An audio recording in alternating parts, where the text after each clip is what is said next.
Who's in the house? I never thought I would be like singing along to a song about hamsters. Pretty cool, you know, though. maybe back when I was a kid, I but mean, here we are. I know, it is cool. stuck in our head. They made hamsters really cool. No, hamsters have always been cool. I'm gonna come home, They're just like- giving them publicity. I'm gonna come to Kelsey's house one of these days, and she's gonna have like 16 hamsters like running around. Crazy hamster No, lady. I'm not I that see girl. it. I see it already. But I do like that song. We've heard it so often. Yeah. Lauren has been editing that piece for a few days now, and that's all we've been hearing out of the edit bay. So I've been dancing. It's to it for a catchy. few It's days going to be in now. your head It now. Sure Yeah, is. there you go. All right, what are we looking at outside, Denny?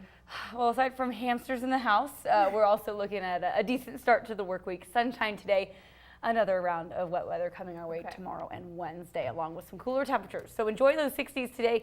Did want to also give you one more check on kind of our reservoir storage levels as far as the Boise Basin. Anderson Ranch, Arrow Rock, and Lucky Peak, of course, are the three reservoirs that play into the Boise River, and we know the flows are set to increase on the Boise as we head into today and tomorrow. So Anderson Ranch, 97% of capacity. Arrow Rock at 94% of capacity. Lucky Peak is 60% full, and that puts the entire basin at about 86% of capacity, so hence the need to increase those flows along the Boise River.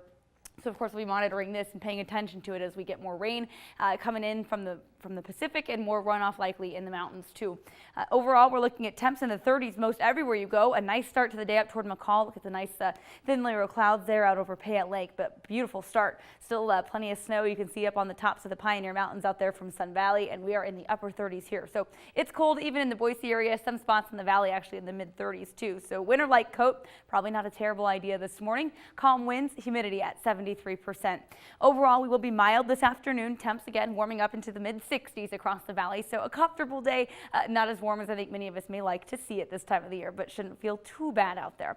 And then here comes our next storm. You can kind of see it barreling in from the Gulf of Alaska actually. So it's going to have colder air affiliated with it than normal because of where it's originated, but also widespread rain showers, windy conditions, and mountain snow possible there. Snow levels will be a little bit higher tomorrow than they will be on Wednesday, but we could see a few inches of snow piling up again for some of our mountains, especially at the Hunt higher at elevation. So we'll stay dry and mostly sunny today. 64 for your high temperature here in the Boise area. Then as we fast forward into tomorrow, we could start to see the onset of a few spotty showers early in the morning around the time of that commute, but most of the widespread rain is expected to hold off for us until we get into the early hours of the afternoon and into the evening too. So this first round of showers on Tuesday will probably be the more potent of the two rounds if we see more showers on Wednesday. With this, it's becoming more widespread. We could see pockets of heavier showers too. Also the possibility for some isolated thunderstorms. And this really does look to time out like it could be most of the afternoon where you're going to want the umbrella or the rain gear with you in case you're going to be out and about. Mountain snow is possible above about 6,500 feet tomorrow, and then cooling and then downwards of about 5,000 feet should be all rain for the next couple of days. And in those areas, we could see up to about a half an inch of rain. For the rest of us, relatively light rainfall amounts, but I do still think we have the possibility of seeing some widespread precipitation and also kind of consistent rainfall throughout the afternoon into the evening.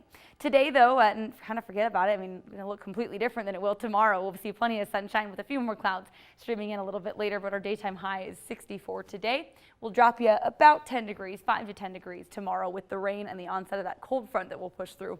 Once that front steers in, it could also drive up the wind speeds quite a bit in the afternoon and evening especially, and then we'll see winds sticking around Wednesday with the possibility of showers. Rain looking most likely tomorrow. Pretty much a guarantee that we're going to have rain in the afternoon tomorrow across the forecast area. We're back to the low 60s by Thursday and then rebounding into the 70s for the weekend. Love seeing those mid 70s. Suddenly even that looks warm after the cold temps that we've had.